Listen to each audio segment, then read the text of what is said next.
શું પ્રશ્ન શું હતો અહીંનો? પ્રશ્ન એ હતો કે અહીંયા 7-8 દિવસ આ રીતે બનાવ બનતો કે ઘી ધર્મે આવીને ગૌ માતા સાથે એવું કૃત્ય કરતો જે અમને નજરે પડેલું. ત્યારબાદ અમે આવીને જોયેલું અને એને વિડીયો ઉતારી અને એની સાથે પ્રૂફ સાથે પોલીસ સ્ટેશન હાજર કરેલું.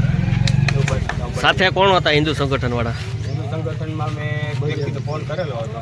બાકી બધા જે સાથ આપનારા મારા 2 મિત્ર હતા. એક મારા કાકાનો દીકરો જયેશ અને એક મારો ભાણો સમીર. એને મારો સાથ આપેલો હતો. વિશ્વ હિન્દુ પરિષદ બજરંગ દળ બદલ એને મને ખૂબ સહકાર મળ્યો. તે બદલ એમનો આભાર.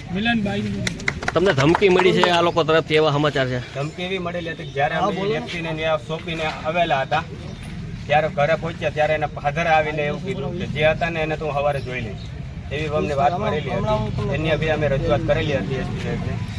અને ત્યારબાદ અત્યારે જ્યારે અમે આ કાર્યક્રમમાંથી આવ્યા ત્યારે બી એક વ્યક્તિ આવીને અમને એવું કીધેલું હતું કે હતો પણ એને અમારી જાતિ વિરુદ્ધ શબ્દ બોલીને કીધું આ કયા વ્યક્તિ હતા વાઘરાથી, એણે આ વિડીયો ઉતાર્યો અને આ ફોટા વાયરલ કર્યા એવું બી અમને કહેવામાં આવેલું. ઓકે.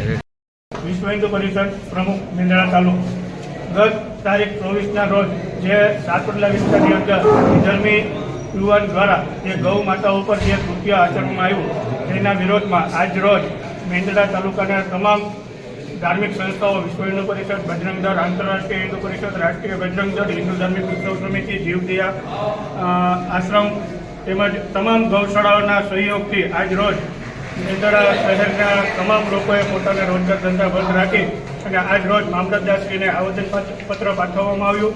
તેમજ જે આ યુવાન દ્વારા જે કૃત્ય કરવામાં આવ્યું તેમના ઉપર કડકમાં કડક કાર્યવાહી થાય અને તેને પૂરી સજા મળે તેવી દરેક હિન્દુ સમાજની માંગ છે. જય શ્રી રામ. જય શ્રી રામ.